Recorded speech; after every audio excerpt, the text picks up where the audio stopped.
Welcome everybody to Shitty Cowboys. Hey guys, what happened last week on Shitty Cowboys? It was a fun one. It was a good time. We built a perfectly serviceable cabin up in the woods. I suppose I suppose we'll start at the beginning. It's a very good place to start. We returned from the Witch Iron Mine. We got our payment from Chester Buttery. Went to the lumber yard, which was Gnome Depot, I believe. Spoke to a fellow there who was a very, very lonely gnome. Bought some lumber from him. And then we carried that out there to the woods, the Weird Whisper Woods, where we erected a cabin and a fire watchtower on top of a little point there in overlooking a bend in the river. Real nice spot, and we made that house with absolutely no faults whatsoever. It was perfect in every way. But was it though? Well, I mean, yeah, something about a hallway. I mean, there is that hallway, but that's really more of a feature than a fault. It's just, it kind of just channels you in there, gets you real snug like. It's supposed to represent coziness, and it's good feng shui. Yeah, so in that water feature in the foyer. Yeah, it's beautiful, right? You know, some people, you know, they need like white noise or like the sound of rain falling to help them sleep. And me and Sean, we being real close to nature, we like that kind of thing. So, you know, as I say, there's nothing wrong with the house at all. It is perfect and meets with every design specification we had. Yeah, and that was really it. It was a little bit of a shorter episode because I mean we set out to build a house and gosh dang it, we built us a house. So God, consarn it, we built ourselves a house. Dagnabbit. So I guess we could the house, if you all remember, one thing that we're kind of keeping track of now is days because now you all have a 50-50 stake in Witch Iron Mine. The other 50-50 stake, of course, owned by the one and only Chester Buttery. And so we're kind of keeping track of days to determine how much gold you all can collect anytime that you swing by the town of West Hollow now that you're living outside of the town. We'll start off on day 26, the day after you all finish building your house. You all wake up, beautiful sunrise. How is the first day sleeping in your house proper? How's that gonna get kicked off? I'm gonna be. Oh, sorry. You go first, there, boy. I feel like we'd be cuddling, right? Yeah, right. You guys do have two separate rooms, right? Well, yeah, but we get lonely. It's the first night. Oh, that's true. It's spooky. You know, sometimes you go to bed separately and you have good intentions. You go to sleep alone for the first time in a long time, and then you just get cold and you feel there's a lack of human body warmth in the small of your back. And sometimes you need to go back and have a spoon. Yeah, the house hasn't built heat yet. It's just cold. So No, we got to keep warm by pressing our naked bodies together. So in a way, it's proven survival. I could light a fire. Who wants that though? Who wants to do that work? So just which one of you is kind of the more early riser in general, really? This is more from my knowledge than anything else. I likes to get up good and early and have a fiddle. So I'll be out there shirtless on the porch there, just playing Cotton Eye Joe on the fiddle. So I like to see at the crack of dawn, up with the birds, playing my fiddle along with the birds. I'm up 3 hours later. Sean Marston gets to just wake up to this beautiful fiddling going That's on. right. I've just been playing Cotton Eye Joe for 3 hours. You only know one song. It's beautiful though. It's a beautiful rendition. Kind of caught in a trance. And I'm guessing what kind of food you all been collecting for breakfast and stuff? Out here in the wilderness, it's pretty plentiful. I mean, it's not hard to find anything Bear that's eggs. not super rare.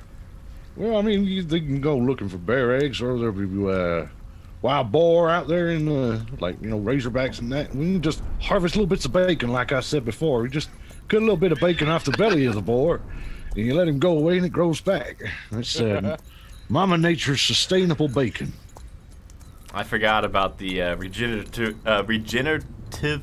properties of boars in That's this right. game. That's right.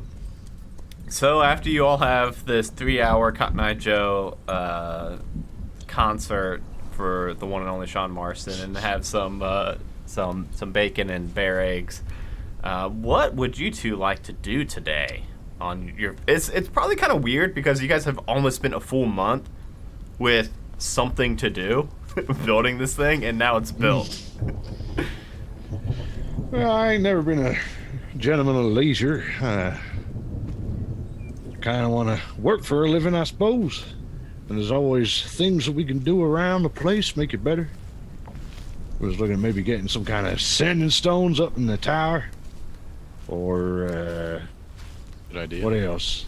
The ammunition, some place where you can make sure we never run out of bullets, because we ain't real good at math, so sometimes we lose count of precisely quite how many bullets we got at any given time. That'd be nice. Or the moonshine shack. That'd be pretty cool too. There's all kinds of upgrades we could be working toward, and I reckon we can go call on Chester, see if we got any profits coming from the Witch Iron Mine, and then maybe check out the bounty board and see if there's any work going. What say you, Sean? Sound good to me, boy. Like All right. yes, let's go. All right. Like yes. Just threw me off a little bit there. John did mention to me he was changing his voice, so it didn't hurt his throat as much today. That's probably a good call. Just you surprised me. Like yes, let's get. Yeah, that's all right. Yes, it's them honey teas we've been having really cleared up that bronchitis been troubling you for so long. All right. Hollywood, let's go. So you guys mount up Hollywood and Ubo and head off to town. And I'm just now realizing that I believe we said the journey to this place took I think it was like an 8-hour ride down here. So I'm just now realizing that that's gonna be kind of annoying whenever we'll figure it out. You all make it to town, we'll say around like lunchtime, a little bit late for a lunchtime, like 1 o'clock a little bit past high noon. And do we want to just do the roll for the gold, or do we actually want to go and talk to Chester? It's up to you. If you think it would flow better to just do the roll and we'll pretend we Yep. had a chat with Chester. And that was my question. As long as you guys don't have anything you guys need from Chester, I think it makes sense to Not just... really, other than just to put him in his place, like I do every single time. I mean, we could bully him for a little bit. Let's not bully him. Beat his ass in the street. I'm gonna beat your ass raw in the street there, Chester. Making sure he does his job. Okay, cool. So yeah, I think sometimes we might have a conversation with him if Chester either has something for you two, or if you two have something for Chester, and if not, I think we can just, anytime we swing by town, we can go ahead and just do a roll for it. So my thinking was going to be, and will you two please remind me if I said this out loud last time or not, because I do not remember. My thinking was going to be I was going to roll a d20 and multiply that by however many days it's been, but I'm realizing it might be better to do a lower die but have it with a modifier like a +6 or something, because I would hate to roll a d20 and get a 1 and then you two make 26 gold in a month, you know what I mean? So I'm thinking maybe like a 12. yeah, A lot maybe of people were sick that month. Yeah, and that is going to be part of it. Part of it is going to be kind of an ebb and flow with sometimes something may have happened. There may have been a cave-in in the mine, or there's going to be different circumstances that will regulate how much gold you all make. So yeah, how about we try, at least for this first one, we'll do a D12 plus. We'll do a D12 plus 6. And if one of you two want to roll that, I think Kind it of would do be like a D100 instead. Yeah, but then that also a D100 times 26, but that could still be a 1. Plus the 100. Oh minus yeah. 1. Divided by 6, and then times that by the original number, and then the square root of that is what we'll get. Damn it! Let's keep it simple, and I want to make sure that It's perfectly simple. if you know some simple elementary math. Yeah, let's do a D12. D12 plus 6, for right? now. Yeah. Okay, yeah. And that's Bro. mostly completely just made up on the spot.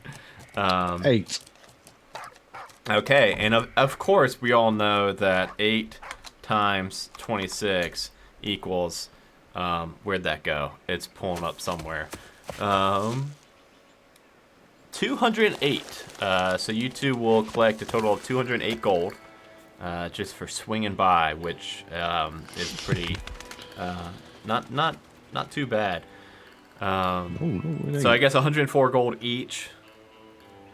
And I don't remember how much gold you both have right now. I think you spent a decent amount on the lumber, but I think you also both had a few gold pieces left over. I thought I had like 10 or something. Maybe. I will go back and listen to that at some point and tell you precisely how much money we have. Y'all, we're really good at keeping notes on this show. Wait, what did we just earn? You both just got 104. 104. 104. Sorry. Yeah. Not bad. Not bad. Not bad at all for doing nothing. Yeah. Building a house. Yeah. So now that you guys have stopped by Chester, picked up your cut of this month's gold, what would you guys like to do in the town? Well, don't have no booze up in the hills. I wonder if that handsome fella with the bear shake omelets is working today. He's a pretty nice fella. Go have a look in the old saloon, wet the trail dust out of the old throat. Hollywood could probably use a sarsaparilla. Oh, jeez. Okay, you want to roll, try to get Hollywood back in there again? Yeah. That could... Oh, yeah. That's always fun. Let's try it. I don't think it worked last time, did it? I think you rolled bad and you couldn't... I've had mixed results with Hollywood. So it'll be an animal handling, and your DC... Oh, that sounds way too loud. 25. Holy hell. You've learned from your previous mistakes, and you are able to... Maybe the last time you tried, you put a little bit of denting in the saloon doors, cracked the wood a little bit, and for whatever reason now, you are able to get Hollywood into the Dusty Boot Saloon. Just making sure that the new background audio isn't too loud, because it sounds super loud to me. And inside, it's actually pretty crowded, which, I mean, it's a little weird because it's, like I said, it's a little late for lunchtime, so a little strange that it's this packed, but you've got some people playing poker over in the corner. You've got somebody playing on one of those tin pianos in an opposite corner. There's not many seats available except for just a handful of seats at the bar, and now you've got Hollywood also just kind of cramping up the foyer. Make way, can you see I got a horse in here? Come on, get. People, whether by choice or just sheer power of Hollywood, are getting scooted aside as you three make it up to the bar, and it's just Hollywood's head is just like over the bar, leaning over behind the counter, eating the cherries down there. I'm sure horses like cherries, right? Good boy. Good boy. Oh shit! Hollywood found the sugar cubes. Yeah, he's a good boy. So, howdy. It is Yes. it's the bear egg guy. Howdy. Hey, it's a handsome stranger. How you doing? Yeah, I don't remember this guy's voice at all. It's probably like this, a little bit of a twang to it. So maybe we'll try. We'll see how it goes. Hey, Hi. Howdy there. sometimes I just, like to really make sure that I'm sticking to a very consistent voice, and sometimes I feel like it sways one way or another, and I just wanted to make sure I'm using the same voice I used when I talked to you about the bear eggs last time. I remember the cuddle we had and the bear eggs. You two, I haven't seen you two around here in quite some time. Nah, well, we've been up building. Building ourselves a little homestead up in the Weird Whisper Woods. Oh, while this conversation's going, he's trying to take Hollywood's head and nose and kind of point it away, because now Hollywood is really getting into the nooks and crannies of those sugar cubes. Hey, good boy. He's just like trying to put. Oh, so how'd you get this big fella in here? Hey, through the door. Yeah, I can see that he is much bigger than that door, though. Can you? We're out of sugar cubes now, so I hope you didn't need anything with sugar in it. Nah, just some whiskey. A sarsaparilla for Hollywood. Sarsaparilla is this big guy right here Hollywood, or is this That's Hollywood? Hollywood. He points at Sean Marston. No, that's Sean. Sean Okay. Marston. I'll take a beer. Yeah, I don't remember a beer, sarsaparilla, whiskey, Whiskey. and Did he think I was Susan before? not this I don't- guy. That was in the this- No, trough. that was in the trough. I think yeah. you. okay. I think you were specifically only Susan at the trough. Yeah, the famous Susan. Sleepy Susan stew. Oh shit, guys, we're funny sometimes. Okay, so yeah, I can get all that. This thing's now working its way down to the lemons, and I don't know if it's gonna like that. Here, let me just get that bucket of sarsaparilla, maybe distract it a little bit. Plop, and he plops down a big, like a water bucket, like a mop bucket of sarsaparilla in front of Hollywood. And then he grabs a bottle for Sean Marston, cracks it open, sets it on the counter, and then pours a double shot of whiskey for you, Jambalaya. Thank you kindly. And while you two are enjoying your drinks, and Hollywood is definitely enjoying his drink, you hear in the corner from that poker table, "You cheat!" And you look over and you see this pretty elderly man that has his hat, as he stood up, has fallen off his head. He's got a big bald spot on top of his head with this wiry, stringy white hair going down to his shoulders. His face looks like it's been taking a beating from the sun. And across from him at the table is this little tiny gnome that is in a pretty nice looking suit.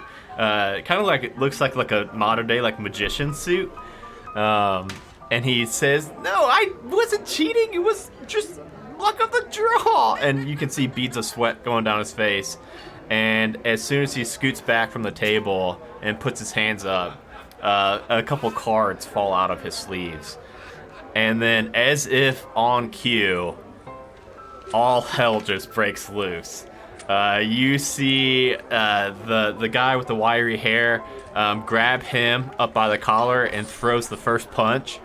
And then everybody around the room just erupts. People are taking the chair they were sitting in and they're breaking it and just using the chair legs. And it's everyone, it seems to maybe have some of that programming still from when West Hollow was first westernized or wild westernized, but everyone's getting in on this. Everyone seems to be enjoying themselves, and then a separate little gnome runs over to you, Sean Marston, and he starts kicking you as hard as he can in the shin. Okay. And he's just yelling, "Marvin, you bastard!"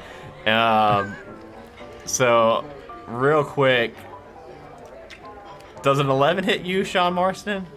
No, but he thinks I'm Marvin. He doesn't even seem to be talking to you. It seems like he's kind of like venting some frustration just at this Marvin. But we can go ahead and, I don't even think we need initiative, really. I think we can just have some fun with this if you guys want. All right. I'm gonna stab this gnome in his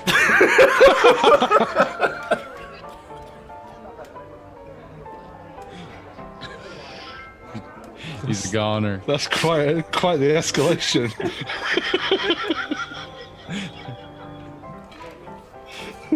Okay. He's kicking my shins. That's fairly in keeping with how we respond to things usually. So. He's got to pay, man.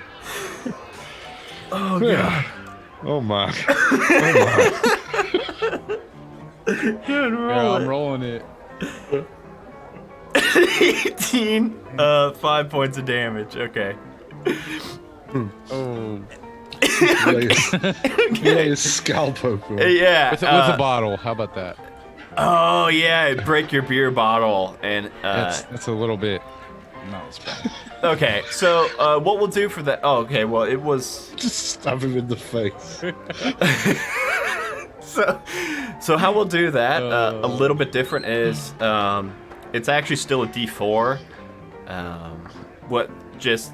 So you all are aware, all of the things in this room, people are using a wide variety of things. Some people are using bottles, some people are using chair legs, some people are using full tables, but they're all improvised weapons, so they'll all be 1d4 damage.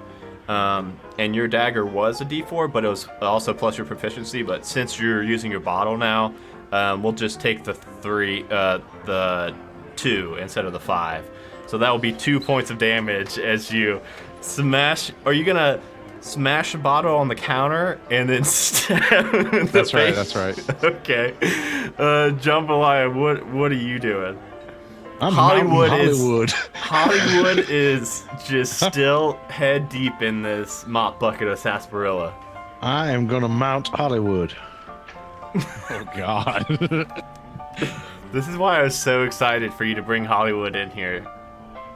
Yeah, I'm mounting up. We'll say that I think mounting a horse in D&D is like half your movement or something like that. So we'll say that that was half your movement.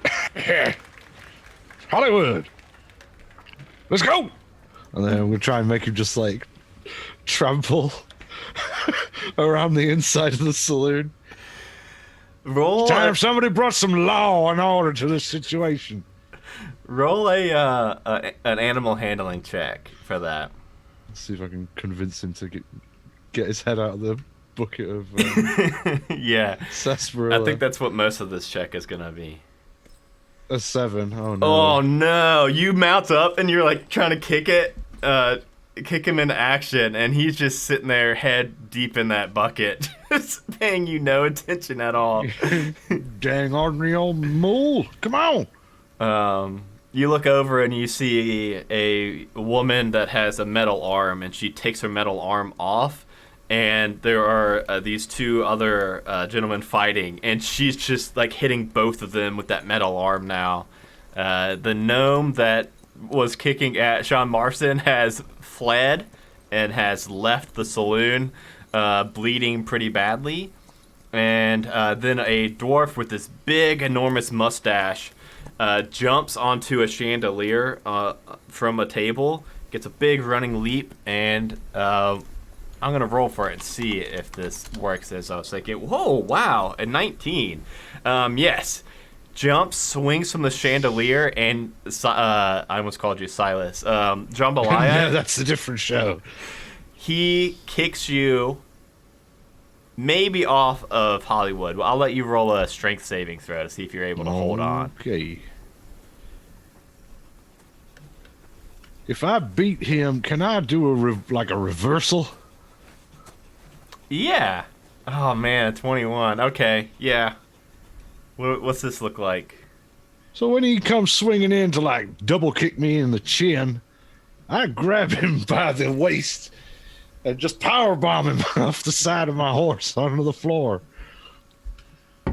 Fantastic.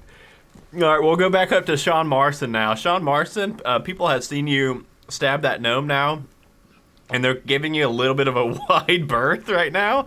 Okay. But you can definitely still get in on this action. Yeah. All right. I'm going to mount the dwarf that tried to get him and stab him in the forehead with my bottle. It's the famous double team maneuver from Sean Marston, Jambalaya Pendergrass. The old powerbomb mounted stabbing. Oh, I don't know if that's going to hit a 12. Well, you'll have advantage because he'll be prone now from Jambalaya. He's being powerbombed, yeah. Oh, shit. An 8. An 8. Yeah, he, as soon as he hits the ground, he starts rolling just kind of from his own inertia. And then, so as soon as you jump down to try to mount him, he is already rolling out of the way. He rolls under a table. Jambalaya, we're back up to you. I don't rightly know what's going on or who to focus my anger on. Powerbomb the dwarf. Like I said, it mostly one looks thing to cross off my bucket list. It mostly looks like these people are just kind of letting loose some like pent up energy or something, or frustrations, or having fun. Is there anybody who looks like they're in prime position to get kicked right in the balls? Let's see. Get like a run up, like get a drop kick right in there. So you're still on your horse, right? On Hollywood? Yeah, I guess I could just like. I tell you what, if I'm still mounted on Hollywood, I'll just get up, stand on his back on the saddle, and then do like a missile drop kick. Okay. Just on the nearest person. The nearest person. We will say that the nearest person to you is actually it's this Warforged that is the guy with the wiry hair that dropped his hat. The Warforged is bending down, picking up that hat, trying it on, and then leaning around and looking in the bar's mirror and looking at himself and taking it off. And he's kind of right now just like looking for other hats that people have dropped and trying them all on. And in the middle of one that he's bent down, picking up a new hat. Let's see how your dive bomb kick goes. What am I rolling for that? An unarmed strike, I guess. Unarmed strike. All right. Was a high risk maneuver. NBA is bleeding in. 14. That will indeed hit. Yeah. So, and with 3 bludgeoning damage. I forget how unarmed strikes do. Is it just like your strength modifier damage every time? Something like that. Something like that. Well, it says 3 points of damage right there. And also, I just realized that, damn it, Clancy, the sound switched back to the outside sound. Yeah, the bartender now, the bear eggs guy, you haven't seen him for a couple seconds, but then you see him pop up from behind the bar, and he slams a basket down on the bar, and it's just filled with about a dozen bear eggs. And he just starts yeeting them at different customers around the room. Sean Marston, one of them accidentally hits you. You think it's on accident, maybe, while you're down on the ground. And, yeah, we'll go back up to Sean. Is anybody standing under the chandelier? No, the dwarf was the only person that has yet to try to, sorry, you said standing under it. Yeah, there's actually a group. There's 3 people that are kind of in like a triangle. They all have one hand on somebody else's collar, and they're all just kind of pulling each other back and forth. And right now it's pretty deadlocked, and they're like directly under it. All right, I'm gonna shoot it so it falls. Can I do that? Yeah. Just roll your gun. Quick draw.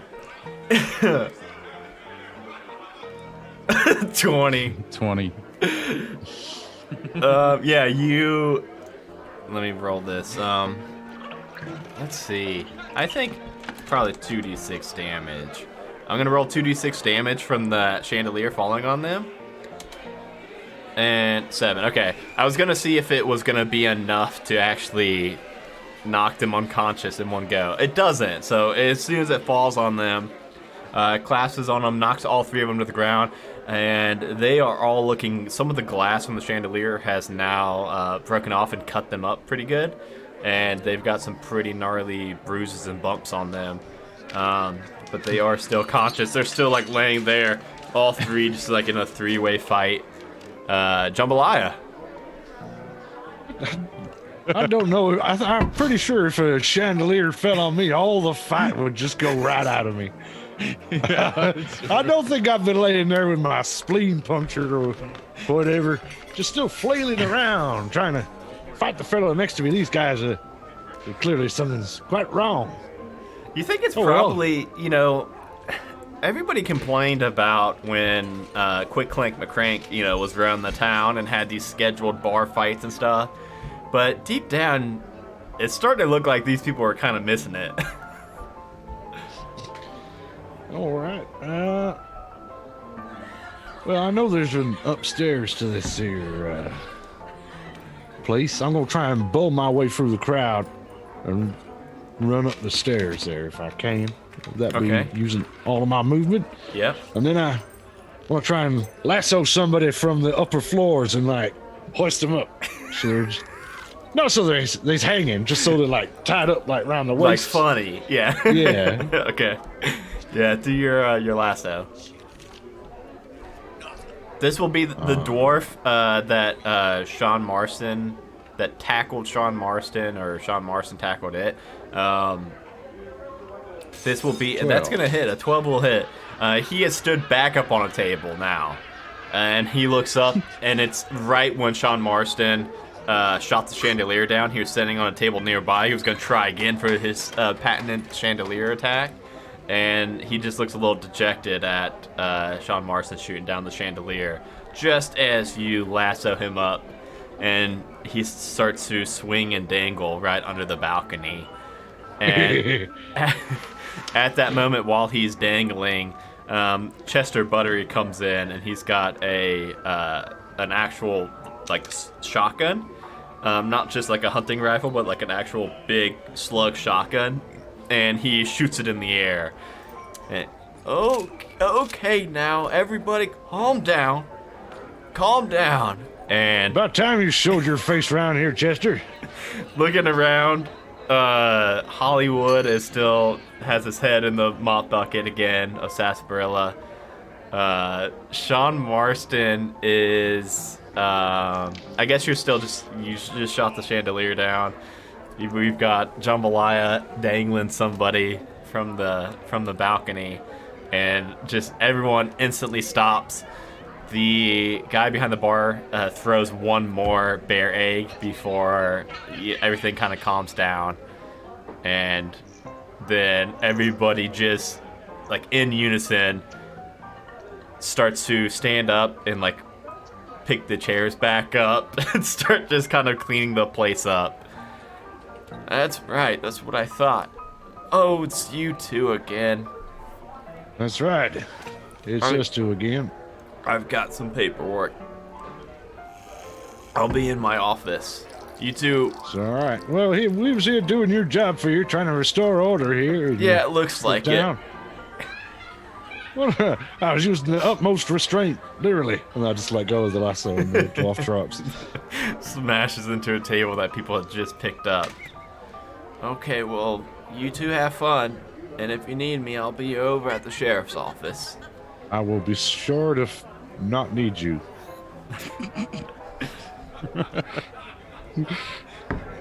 So, after a few minutes, people get it cleaned up pretty quickly, and the gnome in that, not the gnome that Sean Marston stabbed, that guy is gone. He's going home and reevaluating his life. It's like, fucking Marvin! How am I going to explain this to Linda? Oh, my face. Yeah, the other gnome that was playing the cards with the guy with the wiry hair, they're back to playing poker or whatever they were playing before, as if nothing happened. The guy behind the bar those robots really fuck these people up. The guy behind the bar gives Sean Marston another beer since his beer bottle, I don't even know if a drink was taken out of it prior to it getting smashed. And at this point, Hollywood lifts his head back up, but the latch on the handle of the mop bucket stuck, so now he's just got the mop bucket on his head, like looking around like what's going on. And the guy says, "Well, now I hope y'all didn't want any bear eggs. I'm fresh out. You need anything else to eat?" No, I reckon we'll probably be fine. I mean, does this happen all the time? Oh shoot, it's probably been good, I don't know, 6 months since we had a good bar fight like that. I guess you got all that pent-up aggression when you're just used to getting into organized fights every single day. Yeah. I guess that does something to a fella's psyche. Yeah, I guess everyone just missed it a I mean, little that bit. old lady ripping off her iron arm and beating 3 fellas with it was Oh, really that's something. Janice. Yeah, she does. Well, she does that a lot. She doesn't need a bar fight for an excuse to rip off that arm and beat a couple people with it. Does it grow back? Well, she can attach it back. It's made of iron. She's not. She's like a flesh person. Just a Warforged arm. But yeah, I guess it's like a clip-on. Okay, I gotta go back to the back and grab some more bear eggs. If y'all are good, just enjoy your drinks. And he steps off into the back of the behind the bar where the kitchen is. And things are calming down a little bit again, and a couple people have now left after a half hour or so. And once a couple spots around you guys clear up on the bar, this man probably in his 30s, he's got stubbled brown hair and a stubble of a beard on him. He's got a nice looking wide brimmed cowboy hat and then a nice brown duster coat. And at his side, instead of having 2 guns, he's got 2 hand crossbows. And he sits down and he looks at you both and he says, "I'm not gonna be able to do this." I'm sure that was great audio. Hey. I might just switch and do that voice because I don't think I'm gonna be doing this other voice. Yeah, hey, I am gonna do this voice now. It's like a scratchy Ubo. And that's what it sounds like. Hey, my name's Silas, and a moment ago I was talking like an old Englishman, but then I realized I couldn't do that, so I went with this one instead. Yeah, that's probably a wise decision, my boy. Yeah, I couldn't do that, that's for dang sure. So anyway, yeah, my name is Silas, and I know it sounds like I'm talking really loud, but I'm actually whispering right now. You don't want to see me yell. That's a whole nother story. You caused an avalanche in a completely different state. Oh yeah, I knocked down buildings, and last time I raised my voice when I stubbed my toe. Wait, you related to the Screaming Sky Cowboy? Oh, that's my nickname in college. God, truly we are in the presence of greatness, Sean. Anyway, you two, I really like how you handled yourselves in that fight. Shooting down the chandelier, roping that dwarf up from the balcony. That was pretty cool. Hey, I've been anyway, handling myself since I was a boy. What about that stab? that face stab, really nice. You two. I like the sudden and immediate escalation to vicious, lethal violence. It was, personally, that was my real favorite there. It's real good. Johnny You just get kicked gave in me the ankle, you disadvantage. smash a ball right in the face. Learn from the best. Yeah, you did. You did. Anyway, What are you saying? You like the cut of our jib? Yeah, pretty much. This voice is really killing me doing this whisper here. Anyway, have you all ever been up just to... let yourself go off the chain. You go all out, boy. Oh, I'd You know, bring it's the roof hurting you. down. Well, I don't want to see you hurt your voice. You know, if it's hurting you to hold it in and restrain yourself, maybe you should just let it out. Maybe one day you all will see it. But for now, have you two ever been to Wisp Gulch City? I can't even pronounce it. I can't either. It's actually Wisp Gulch. Wisp Gulch. Gulch. Wisp Gulch. All right. Yeah, no, it's I ain't never been there. It's down south, right along those iron mountains right down there. And All right. it's ruled pretty ruthlessly by a Clot Brimmer. Clout, some may call him. I call him Clot. It's probably Clout. It's with the Okay. K. I don't know if you need a... Clang, clang, clickety-clue. Right. You need What I about don't know him? if you need to spell that or not. If you're just good with calling him Clout. No, is he just a fellow we need to shoot? Is that essentially what we're looking at here? Well, the goal is for us 3. It's gonna be 5 once I get my companions. We're gonna go and arrest them. See, I'm kind of a bounty hunter myself, and Clot here has murdered one of my friends, so we just need to bring him to justice. All right. Well, that's something we can certainly get behind. I mean, I am a wilderness ranger, as you can see by my badge here. I mean, I police didn't these even see wilds. Well, you see, I am an authority figure, and you will treat me as such, as defined by the parameters of this here magic item. Yeah, so I am a wilderness ranger, and this here is my junior deputy law dog, Sean Marston. Howdy. He is my partner in life and in the law. Naked Really? pedals. Did I say Yes. my name? I think I did. No, yes, I'm- it's Silas. It's silence. Hey, I'm just trying to bring it back in. I'm hoping my two... You seem familiar somehow in a bunch of different ways. I ain't quite... I can't put my finger on it. I'm hoping my 2 companions talk more than me, but we do have to go and scoop them up before we I'm head interested to see what kind of voices they're gonna have. I'm sure they'll be fun. out. Well, one's not much of a talker. Hey, I gotta keep getting it back. It keeps running away from me.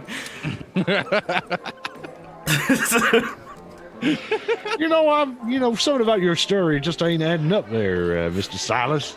I'm really Like being your a lot more voice. sincere than it's coming out right now. I mean, your voice just keeps changing. You keep saying you gotta get yourself back into it, and it's like None you're of that playing is a on role. purpose for me as a character. It's like you're acting for a role you ain't prepared for very well. Like I was gonna try to come out being an old trying to- Englishman, and I completely pulled the ripcord on it. Instead, you went for the Cookie Monster.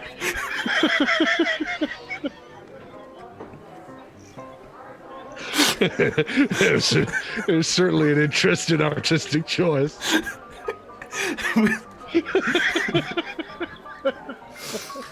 Well, I suppose we try and find those rails again. Let's find. Speaking of rails, if you're wondering how we were gonna get down there to Wisp Gulch City, Oh my, it ain't on that goddamn flesh train, is it? it's on the flesh train's replacement tracks that they've been building the last 25 days. Y'all probably saw it, right? Y'all been around town been the out last there. 25 days, right? We've been out in the woods. We rode on the flesh train on its final journey. That thing was a death trap. Good beef, though. Mysterious train beef. It was delicious. Hey. Anyway, the new lightning rail they installed in just the last 25 days, it's mostly the same track, but it also makes a stop down at Wisp Gulch City now. Clot paid for it himself to add that stop in on the lightning rail. My So- goodness. Yeah, so once we collect my buddies Twang and Doc, we'll just board on that lightning trail. We'll get there in no time. Arrest Clock. I'll give you both 250 gold pieces each, and we'll call it a day.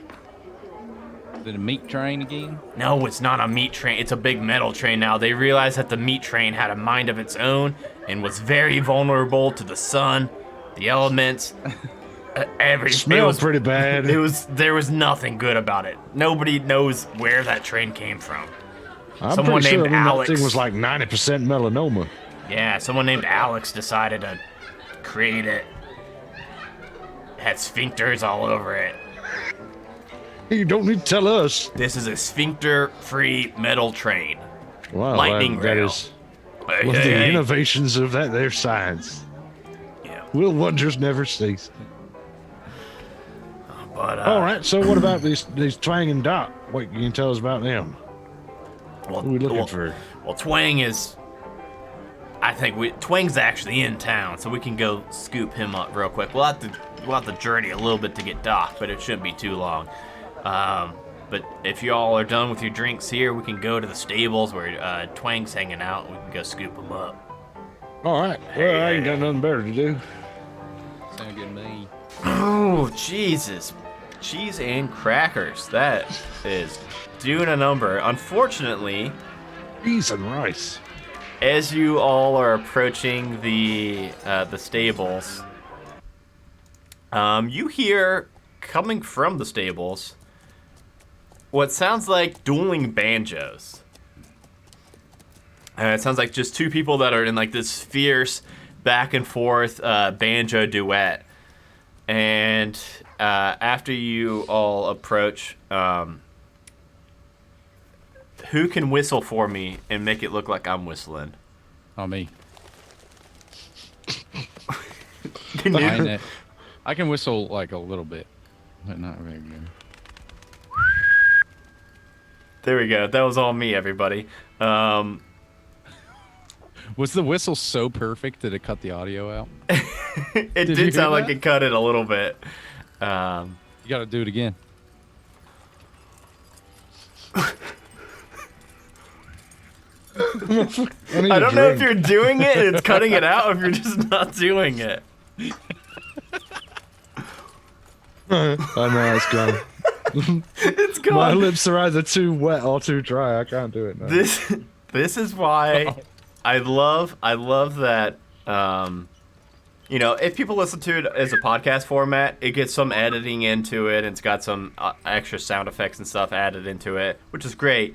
But also, the people that are listening to the podcast, sometime you also need to stop by and watch the stream, because a lot of it just does not transfer, I don't think. Okay, but Do one of these. he does a really good whistle, and at Yeah, that, better than any of those shit whistles.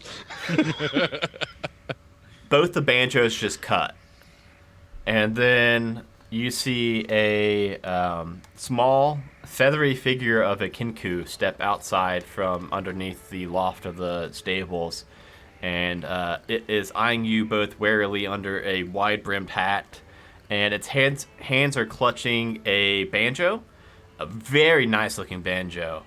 And the kinku utters a couple, excited plucking notes as it sees its friend Silas. And every note that's coming out of its voice, it just sounds like a banjo.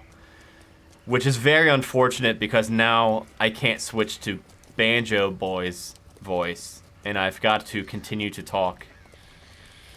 Hey. This here's Twang. He's my kinku friend.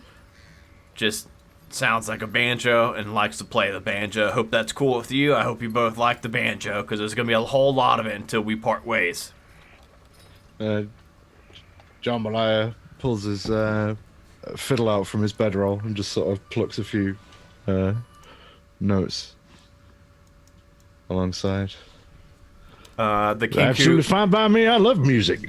the kinku starts bouncing up and down very excitedly, and again starts to play the banjo while at the same time voicing notes from what sounds like two different banjos. That is a mighty fine talent you got there, mister. It's just bobbing its head and just continues that duet, that dueling duet it's playing. Okay, well, if you two have had enough, enough fun for one. Hey. We need to go ahead and hit the road. We'll start laughing at that. We need to hit the road because Doc is a few miles up north, up in the plains. There was a dinosaur stampede that injured a few halflings. So I almost said Tanya There's a because I read. sentence I didn't expect to hear today. I almost said Tanya because I read the chat for a moment. No, Doc. Excuse me? The chat? Yeah, there's a bulletin board that people post messages right there. Okay. And my eyes glanced at the board. The last message was I Tanya imagine saying, most of them are real nice and some of them are real dicks. yeah, Tanya's last message says, "You're such a problem. Who invited you?" I don't know who that person was responding to, but I think that's probably Johnny. he usually is the one getting the getting the people's backs up there. In any case, salami drapes, my goodness. What a world we live in. So, for the sake of me saving my voice just a little bit, we'll say that Silas grabs. That's gonna be really confusing saying Silas so many times on this show. Silas will grab his horse from the stables. It's a white and brown spotted horse, and Twang jumps up and sits in front of Silas as Silas mans the reins for the horse. All right, well, we better get going before it gets too dark out. And you all head up north. Apparently to some dinosaurs. Have either of you ever seen dinosaurs? Jambalaya or Sean Marston, I mean, not. I ain't never seen no dinosaurs.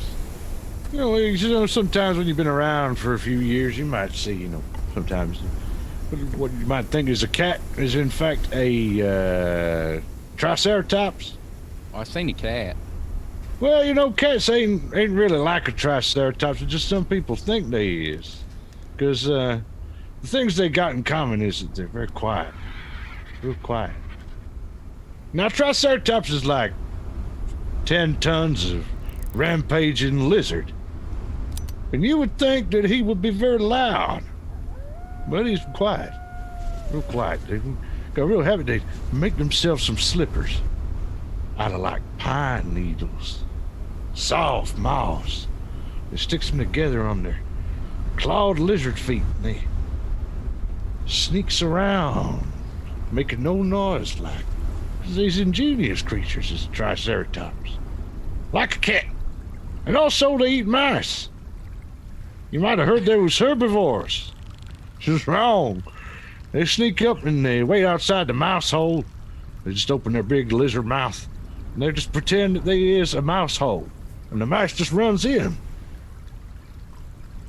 Anything the mouse is trying to eat, like wheels of cheese or, like a elaborately glazed ham.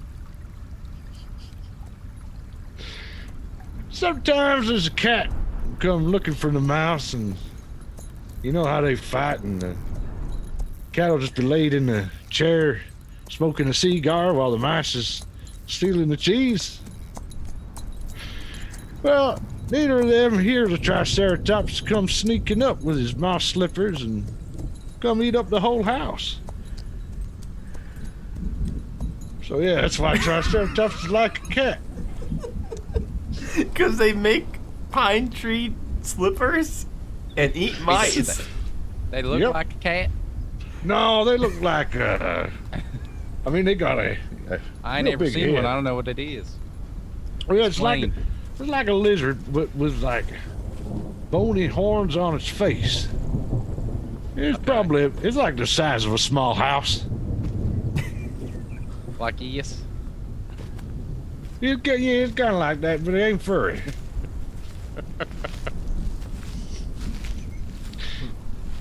So this whole conversation has been going by, and Silas is enraptured by this conversation because Silas has seen dinosaurs before, and he has never once compare a Triceratops to a cat. So this is kind of his first glimpse at Jambalaya's knowledge. And after You taking notes there, boy? um, Listen up and pay attention. I'm dropping knowledge from the tree of life. well, hey, if we're any lucky, maybe we can see some Triceratops while we're up there. And really, you got any mice on you? You might see them, but you won't hear them. That's right, because the pine tree needles slippers. That's right, pine trees and sphagnum moss. What was that word again? Sphagnum moss. Okay, that sounds pretty legit. It's a real deal. You ever find yourself taking a shit out in the wild, you'll be looking for some sphagnum moss. Or if you want to make some slippers. It now does pull out just a small one of those. I don't know the size of them, but the really small, just hand for like a legal notepad. And he did take notes on the dinosaur, but when you're talking about pooping in the wild and what kind of leaves to use and not use, he is now taking some notes. Yeah, why do you want those kind of leaves for toilet paper? Well, it's because it's moss, so it's nice and moist, and it won't like cut up your butthole like a dried up old like holly leaf or something would. Like a pine cone. I dried a pine cone once. No. I mean, in terms of texture, it'd be real good for giving your butthole a good scouring. But I mean, you look at your long-term plan there. You ain't gonna be wiping your butthole with a pine cone every single day, unless you want to give yourself pine piles. Pine Yeah, I like piles. to use that moss too. It's good stuff, sanitary. Keeps it nice and clean. And I hear in Paris, France, they have these things called bidets. They Where's squirt that some at? water. It's a place up in Europe, I think. But anyway, well, they got these things like in the toilet, and it jets cold water straight up your butthole. Oh, that It's sounds good clean. painful. You don't need no moss at all. How strong are we talking? Yeah. I don't know. I guess it depends. You're looking at like, you don't want to be copying like Madame Putin too. Maybe that's how she got started. She had the jet and the bidet turned up too high. Oh shit! And that's how she learned how to play the trumpet with her butthole. Oh, you heard about her? Oh, Yeah. everyone's heard about Madame Tootin' Fruit. Madame Putin too. Oh, Never look, mind, there's the she was camp that called. Doc's staying at. And How convenient. how convenient. He's like, cut. Cut. The sun is No more now. poop stories, please. The sun is just barely setting now. So it's actually kind of it's vibrant colors throughout the sky, but there's enough light where you can see pretty much everything. It's not dark yet. And you see in the distance what looks like, it looks like kind of makeshift palisades all the way around, making a circle. And around that circle, off, a little bit away, kind of grazing, or you see some ankylosaurs, some triceratops wearing slippers, and and some hadrosaurs, whatever that is. I ain't never had her store. And but they're not in the camp.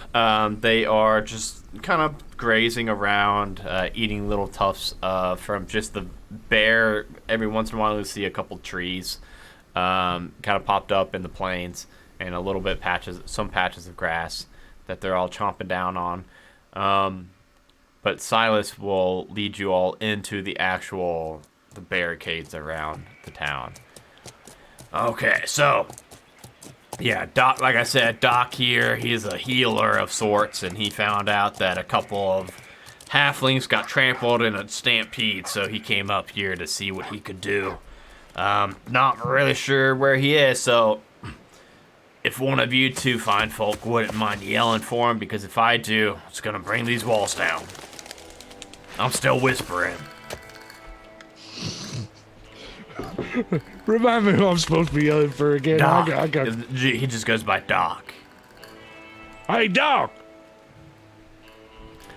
A couple seconds go by, and then you see the figure of a Warforged come out from a tent.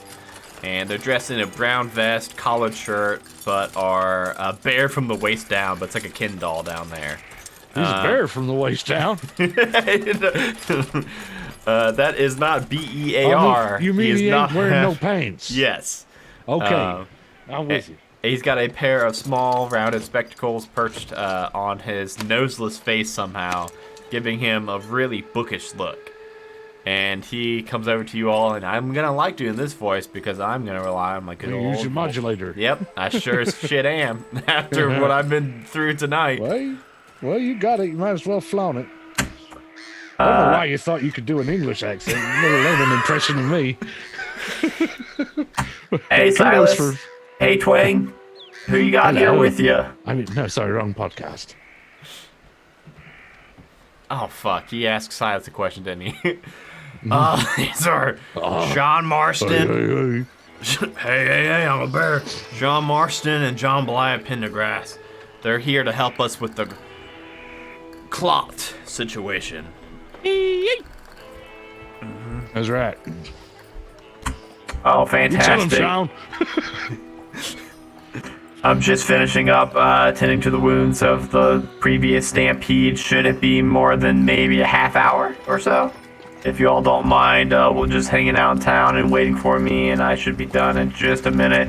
Splinting up one last injured ankle.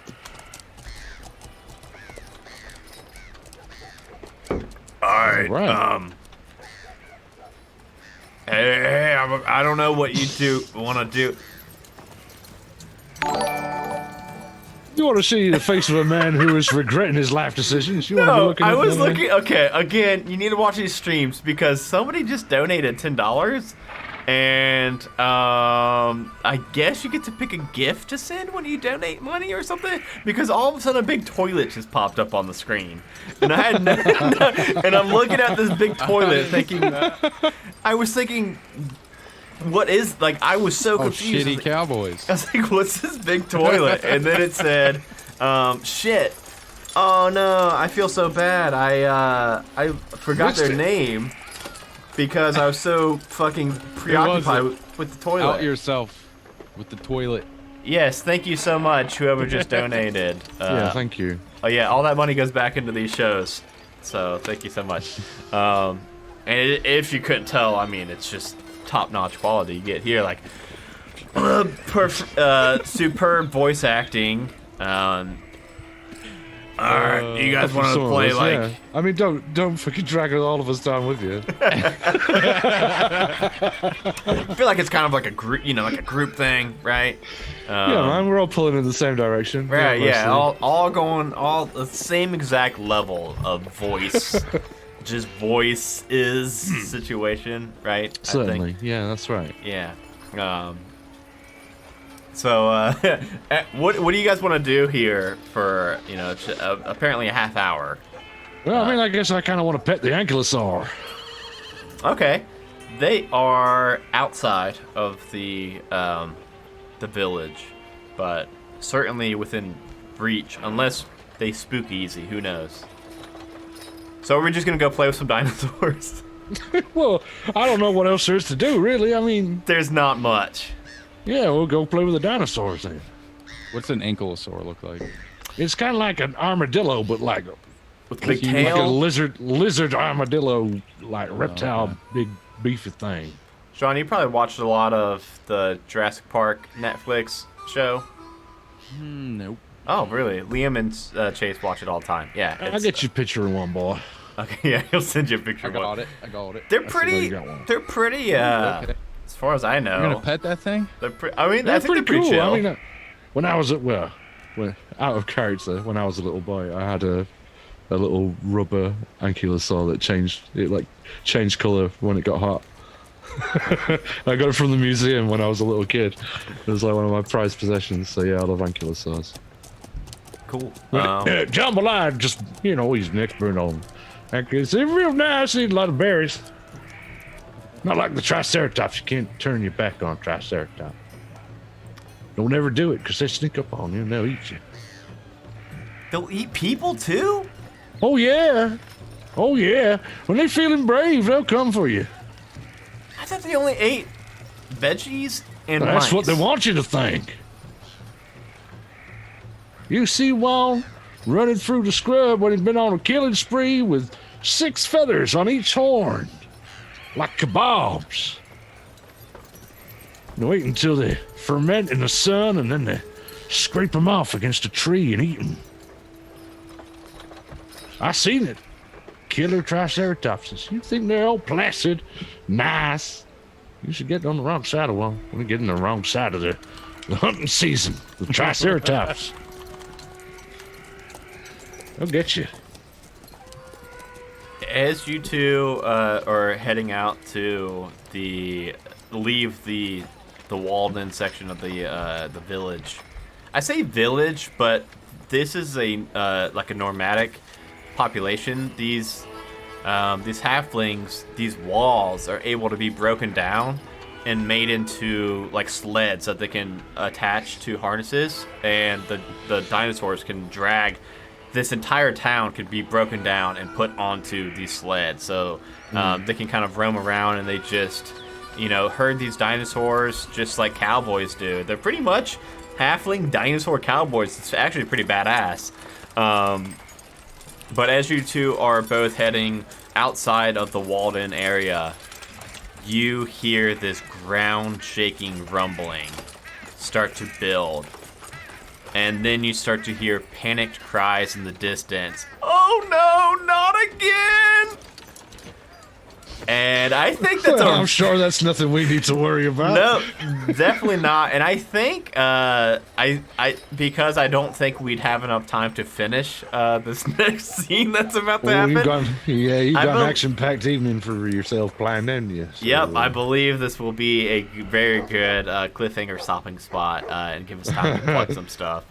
I have enjoyed this so far. I'm excited to see what's going to happen in 2 weeks' time. Yeah, I know. I'm already very excited. I'm very sad that if I thought we could finish it, I would definitely go for it. But that's cool. It's better to leave them wanting more and not just cutting off because we need a hard stop. Right. So, Gerendu, where can people find you at?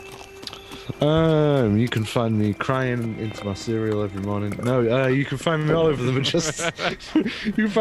Majestic Goose Network. I'm on Roll So Weird as Silas Lancaster, hence the confusion throughout tonight's performance, as Adam foolishly thought he could get away with doing this voice. I really thought maybe I can do that.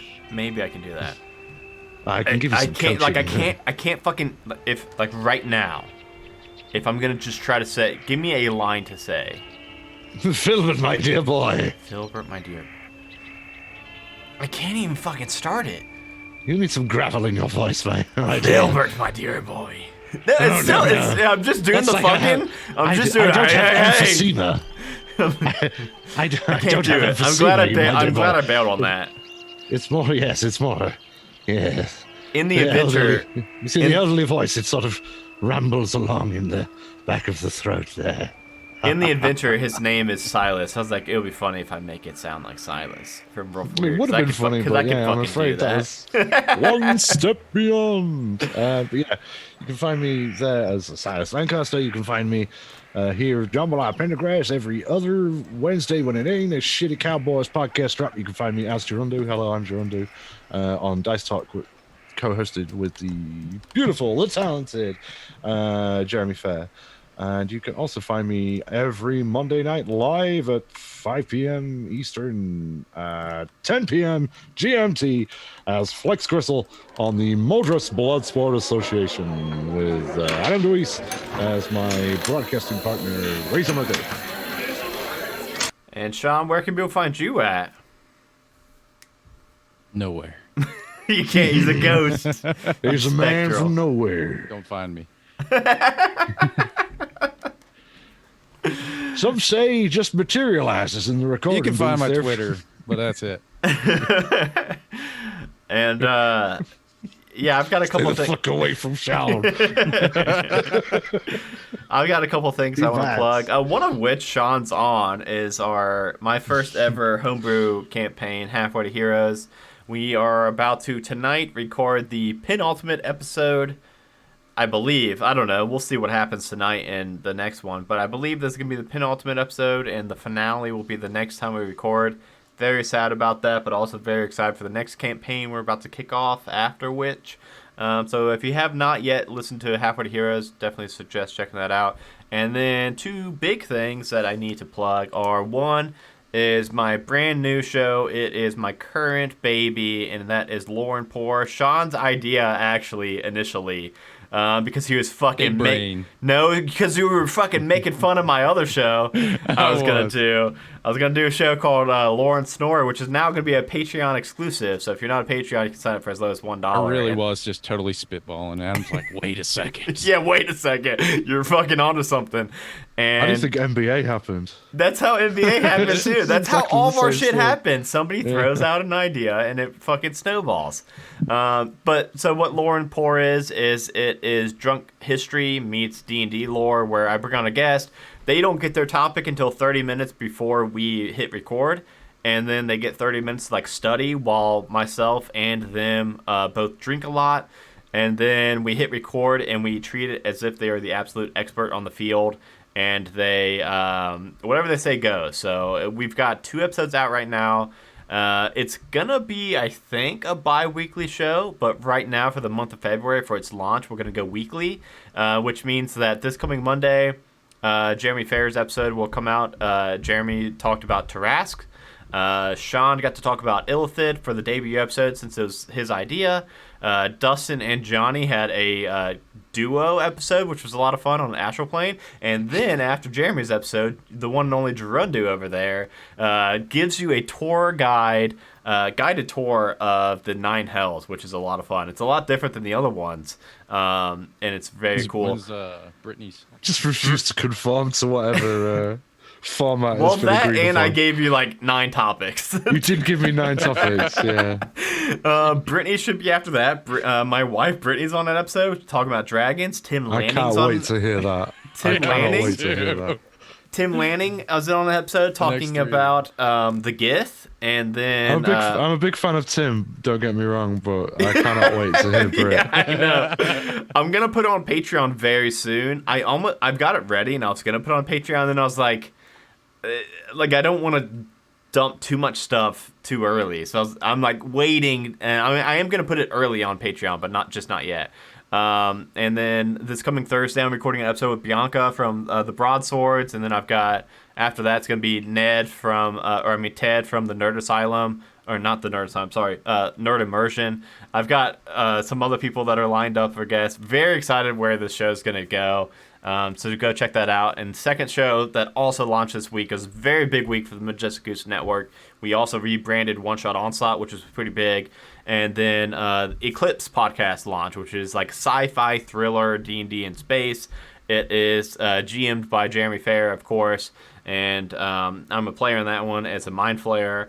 And we're having a lot of fun with that one. And it was it's kind of bordering on like D&D / audio drama, where it's a very produced show where it's got a lot of sound effects and background, and it's in space. The theme is very heavy, and it's really, really good. You should definitely check that one out too. I posted a link to both Eclipse and Lore Report in the chat, so the first 3-4 weeks of a podcast are super important. So if you wouldn't mind listening to all of our episodes and leaving us a rating or review, that would help us so much. And Jambalaya just floated off in space. Bye, everybody. Bye, everybody. We will see you all in 2 weeks, and I can't wait to see what these dinosaurs are up to. Bye, everyone.